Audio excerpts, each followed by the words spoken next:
Nenhum homem é uma ilha, um ser inteiro em si mesmo. Todo homem é uma partícula do continente, uma parte da terra. Se um pequeno torrão carregado pelo mar deixa a menor Europa, como se todo um promontório fosse, ou a herdade de um amigo seu, ou até mesmo a sua própria, também a morte de um único homem me diminui, porque eu pertenço à humanidade. Portanto, nunca procure saber por quem os sinos dobram. Eles dobram por ti.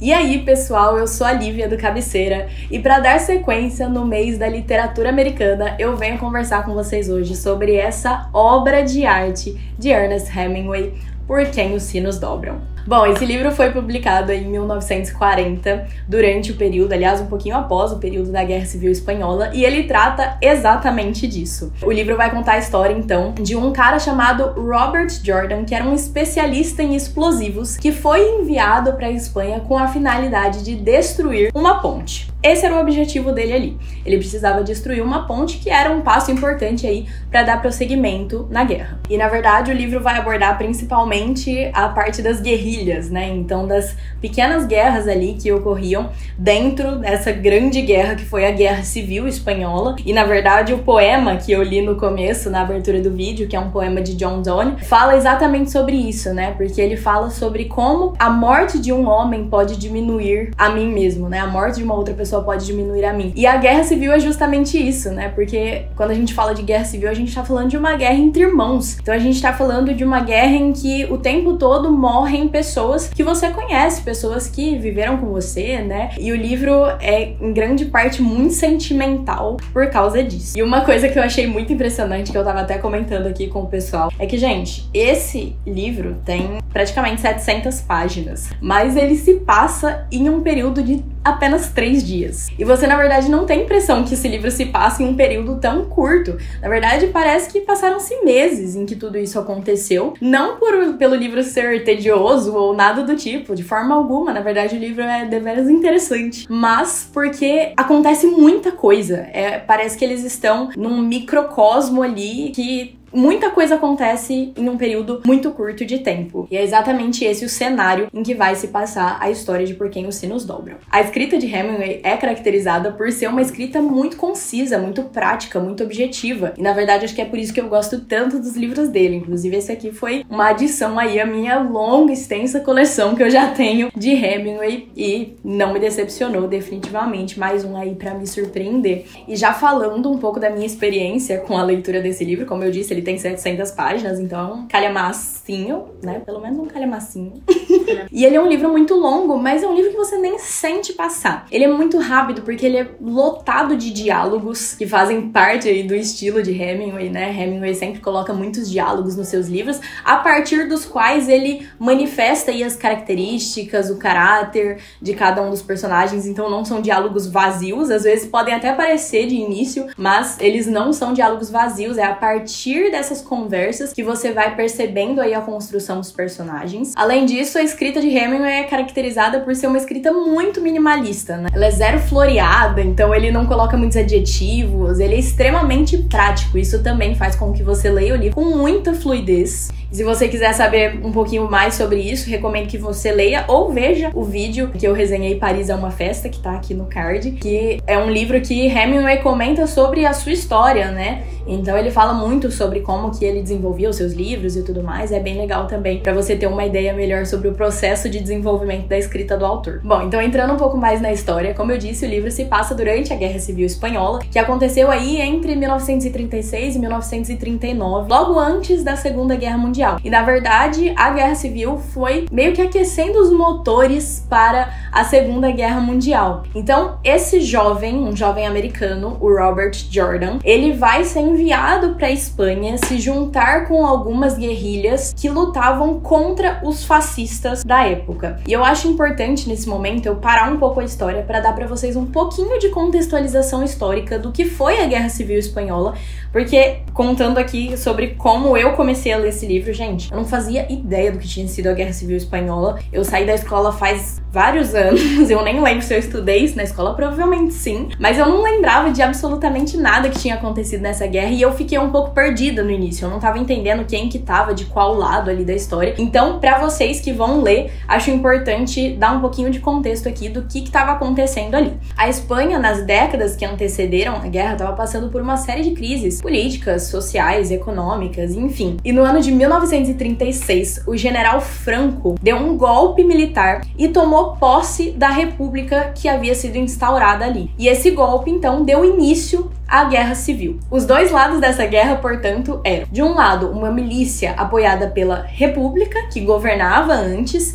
que recebia aí apoio internacional principalmente de países como a União Soviética, a União Soviética Socialista da época, e do outro lado você tinha ali os nacionalistas, liderados por Franco, que recebiam apoio principalmente da Alemanha nazista e da Itália fascista. Então, gente, era todo mundo radical, dos dois lados dessa guerra, tá? Não tinha um lado bonzinho, não tinha.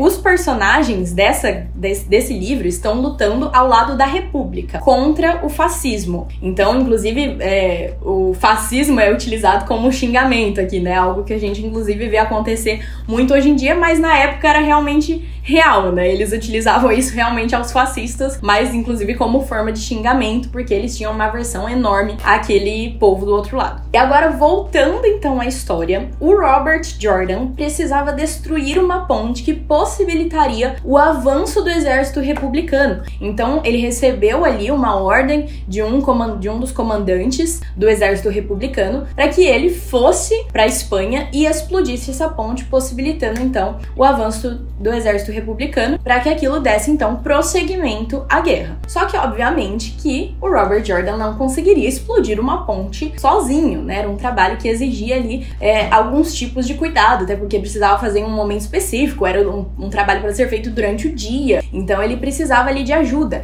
E ele é encaminhado, portanto, para um grupo, para uma guerrilha comandada por um cara chamado Pablo. Gente, esse Pablo, ele é um esdrúxulo, ele é um cara terrível, vocês não fazem ideia do rolo que esse cara faz nesse livro inteiro. Mas, enfim, era uma guerrilha comandada por ele, então, e pela sua mulher, que é a Pilar, que são personagens importantes desse livro, e ele conhece eles ali, além de uma série de outros personagens que também vão ser importantes pro livro, como, por exemplo, o velho Anselmo, que se torna, inclusive, meio que uma figura paterna ali pro Robert Jordan, e principalmente a Maria, por quem o Robert Jordan vai se apaixonar no período ali de 3 dias.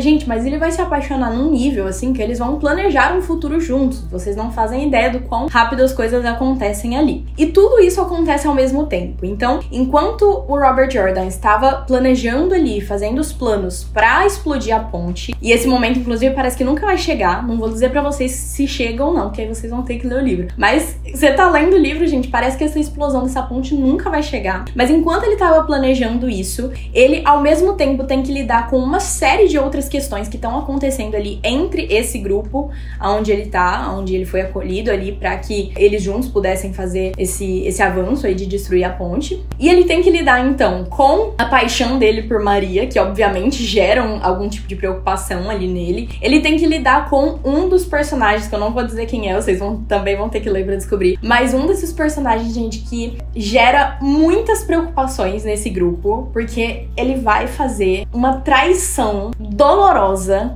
pro grupo, vocês vão ter que ler também pra descobrir, e uma série de outros personagens aí que vão também acrescentar nessa história. Então a tensão vai crescendo cada vez mais, e eles têm um período muito curto de tempo pra planejar tudo, pra fazer com que tudo acontecesse, e também pra viver todas as outras coisas que foram vividas nesse tempo. Mas é muito incrível, porque, como eu falei no começo do vídeo, parece que Hemingway consegue criar um microcosmo ali dentro do universo em que eles estão vivendo, porque parece que muita coisa consegue acontecer nesse tempo. Então, é algo que é impressionante. Faz sentido todas aquelas coisas acontecerem. Porque, gente, pensa, você tem uma missão ali que você precisa cumprir em 3 dias. Uma missão que você muito provavelmente pode te matar. É óbvio que você vai querer viver ao seu máximo naqueles 3 dias que precedem aquela missão. Então, é basicamente isso que eles fazem. Todos eles, né? Todos iriam participar da explosão da ponte. Então, todos eles parece que querem viver ao seu máximo naqueles 3 dias que eles ainda tinham antes do evento. E o Robert Jordan e a Maria, por exemplo, como eu disse, eles praticamente se casam em 3 dias que eles se conheceram aí. Eles fazem planos pro futuro e eles meio que se casam ali no livro mesmo. Mas eles fazem planos para um futuro que muito provavelmente eles nunca viveriam. Também não vou contar para vocês se eles de fato vão viver esse futuro ou não. Vocês vão ter que ler o livro. Mas tem uma passagem aqui na minha edição, na página 547, que mostra justamente como tudo isso pode ter acontecido em tão pouco tempo e ainda assim fazer sentido, né? O livro é muito recheado de pensamentos do próprio Robert Jordan, em alguns momentos pensamentos de outros personagens, e em um desses pensamentos o Robert Jordan fala a seguinte frase: "Passei toda a minha vida nestas colinas, desde que cheguei aqui. Anselmo é o meu amigo mais antigo. Augustin, com a sua boca infame, é o meu irmão,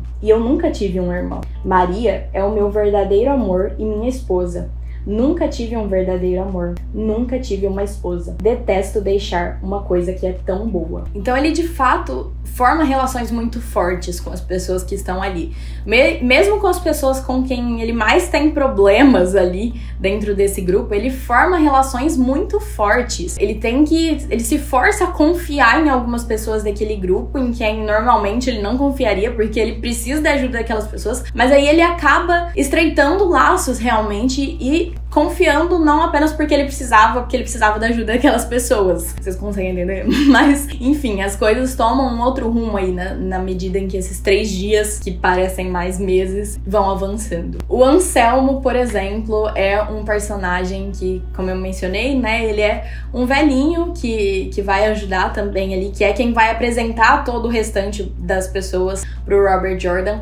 E ele se transforma meio que como um pai pro Robert Jordan. E, gente, esse personagem, juro pra vocês, eu não vou dizer nada que acontece na história, porque eu não quero dar nenhum spoiler, mas eu só vou dizer que vocês vão se emocionar muito, muito, muito com tudo que envolve o Anselmo. Ele é uma gracinha, ele é um fofo, e a história que vai acontecer com ele no livro é muito emocionante. Tem uma passagem na minha edição, na página 297, que mostra essa relação muito forte entre o Robert Jordan e o Anselmo, que fala o seguinte: "Enquanto subiam a colina, no escuro, o vento soprando em suas costas, com a neve riscando o ar à volta deles, Anselmo não se sentiu solitário. Deixara de se sentir solitário desde o momento em que o inglês," eles chamavam Robert Jordan de inglês, "lhe deu o tapinha no ombro.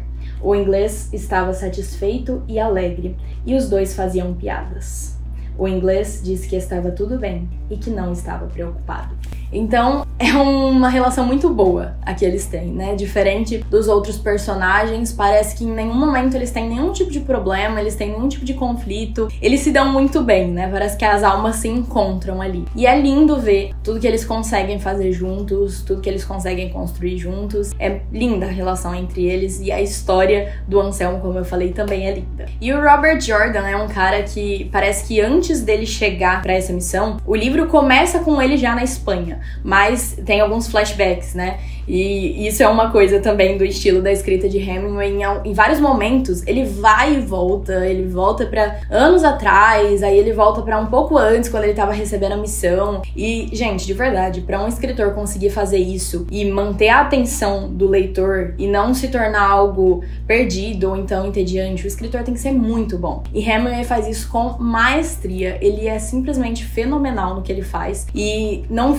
o livro não fica entediante em nenhum minuto. E eu achei muito impressionante, inclusive, eu já vou falar sobre o que eu ia falar, mas eu achei muito impressionante, inclusive, porque esse é um tema que, sinceramente, jamais me interessaria. Eu jamais me interessaria por esse tema. Como eu disse, eu não sabia absolutamente nada sobre a Guerra Civil Espanhola. Eu provavelmente, se soubesse sobre o que esse livro era, assim, de início, antes de saber que era um livro renomadíssimo de Hemingway, que é um dos principais clássicos americanos, eu jamais quereria ler esse livro pelo tema que ele carrega. Mas é um livro que é fenomenal. Tipo, mesmo que você não se interesse, às vezes você vai estar falando, nunca me interessei pela Guerra Civil Espanhola, por que eu leria esse livro? Leiam, porque A escrita de Hemingway, eu sempre falo isso, quando um escritor é de fato bom, a história é o de menos. Óbvio que é legal você ler histórias legais, às vezes assuntos que te interessam um pouco mais, isso é interessante. Mas quando o escritor consegue te cativar nesse nível pela escrita, pelo tanto que ele é bom, a história se torna um segundo plano, né? E é isso que Hemingway consegue fazer aqui. Então, como eu tava dizendo, ele vai fazendo essas digressões, né? E ele vai voltando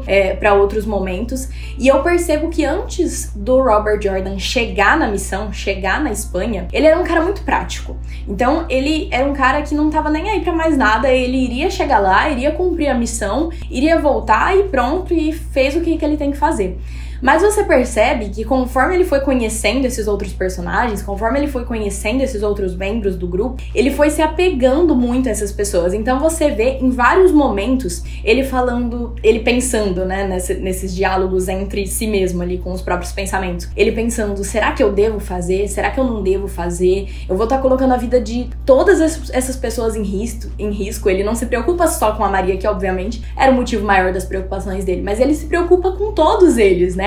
Por quê? Porque ele de fato formou relações muito fortes, ele formou alianças ali, né? E ele começa a se preocupar muito com essas pessoas, inclusive a considerar desistir, abandonar a missão por causa do medo dele de colocar a vida dessas pessoas em perigo. E eu sinto que essa história, ao mesmo tempo que ela vai avançando cada vez mais e parece que vai crescendo aquela coisa de o momento da explosão da ponte tá chegando, ao mesmo tempo parece que a história é extremamente cíclica. Então, inclusive, mais uma vez, não vou dar spoilers, não vou dizer o que acontece no final do livro, mas o livro meio que termina exatamente como ele começa. Então, com a mesma descrição. E isso é algo que Hemingway é muito bom em fazer também. As descrições de Hemingway são fenomenais. E, inclusive, meu pai tava lendo um pedacinho desse livro e ele falou, meu Deus, Lívia, é impressionante, né? Hemingway consegue criar na nossa mente exatamente a imagem que ele tava querendo passar. É um negócio assim, você não consegue evitar. A sua mente imediatamente vai criando todas as imagens, as descrições dele são fenomenais. Isso ele faz com maestria em todos os livros dele. Todos os livros que eu já li, pelo menos até agora dele. Ele consegue fazer muito, muito bem. É como se você estivesse assistindo um filme na sua cabeça. É incrível. Então, parece que ao mesmo tempo que essa tensão vai crescendo e aquela coisa vai aumentando, é algo muito cíclico. E, inclusive, em um dos momentos desse livro, o Robert Jordan fala que ele se sentia meio que num carrossel. Ele tava falando sobre outra coisa, mas eu achei muito legal a referência. Ele se sentia meio que num carrossel. Então ele sentia que ele ia andando e ele voltava pro mesmo lugar, numa das situações que eles estavam passando ali. E parece que o livro inteiro tem meio que essa sensação. Parece que as coisas vão acontecendo, mas elas voltam pro mesmo lugar porque nunca chega a explosão dessa ponte. Parece, né? Essa é a sensação. Não vou dizer se chega ou não. E aí a descrição do começo do livro é a mesma descrição do final do livro. É incrível, é incrível, é incrível. E aí você se lembra, quando você tá lendo o final do livro, daquela primeira frase ali que começou o livro. É muito legal. Então, assim, a minha experiência com esse livro foi simplesmente incrível. Eu gostei muito. Acredito que não seja o meu livro favorito de Hemingway. Eu já li também, que tem resenha aqui no canal, O Velho Mar, Paris é uma Festa. Já li alguns contos de Hemingway. E apesar de não ser o meu favorito, é um livro com certeza maravilhoso, que merece a fama que tem, merece o renome que tem, definitivamente. E apenas algo que eu queria acrescentar a isso, né, que era algo que eu também estava comentando com o meu pai quando eu tava lendo esse livro, que eu gosto muito de comentar sobre as coisas que eu tô lendo. E aí meu pai perguntou, Olivia, Hemingway era socialista, né, porque os personagens desse livro são todos republicanos, né, pra quem não entendeu ainda na contextualização, os republicanos estavam ao lado ali dos socialistas. E na verdade não, né, na verdade é difícil você definir Hemingway num espectro político específico. Durante o tempo que ele passou em Paris, por exemplo, que ele conta em Paris é uma Festa, ele foi muito influenciado ali pelos modernistas da época, que tinham muita influência socialista. Ele pendeu um pouco mais ali pra esse lado, mas Hemingway também criticou veementemente ali o fascismo e o nazismo. Então eu diria que ele não está em nenhum dos dois extremos, né? Ele era um cara que lutava extremamente pelas liberdades individuais, também lutava pela democracia. Então, não. Apesar de aqui no livro ele retratar os republicanos na guerra como quem era digno ali de ser defendido, né? Ele não deixa de forma alguma de retratar os erros terríveis que também foram cometidos pelos próprios republicanos e ali dentro da guerra, né? Então, em nenhum momento ele deixa de fazer as críticas que são devidas. Esse é um livro incrível, é um livro de escrita cativante, é um livro de momentos extremamente emocionantes, alguns momentos muito fortes, inclusive, algo que eu não mencionei sobre a Maria, é que ela foi resgatada pelo grupo do Pablo, a aldeia em que ela morava foi atacada pelos fascistas e toda a família dela morreu e ela foi capturada pelos fascistas, ela foi abusada pelos fascistas. A descrição de quando ela conta isso, gente, é um negócio terrível, eu juro pra vocês, é angustiante. E então é um livro que causa diversas emoções em você enquanto você tá lendo, e eu tenho certeza absoluta que vocês que lerem não vão se arrepender. Espero muito que vocês leiam esse livro, com certeza é digno da minha cabeceira. Se você gostou desse vídeo, clica aqui no gostei, por favor, gente. A gente sempre pede isso, mas às vezes vocês esquecem, então, por favor, sempre cliquem no gostei, ajuda muito a gente, ajuda muito o YouTube a entender que o nosso conteúdo é relevante e entregar para outras pessoas. Se inscreve no canal, se você acha que tem alguém que você conhece que gostaria de ver esse tipo de conteúdo, também compartilhe com essa pessoa e eu te vejo no próximo vídeo. Tchau!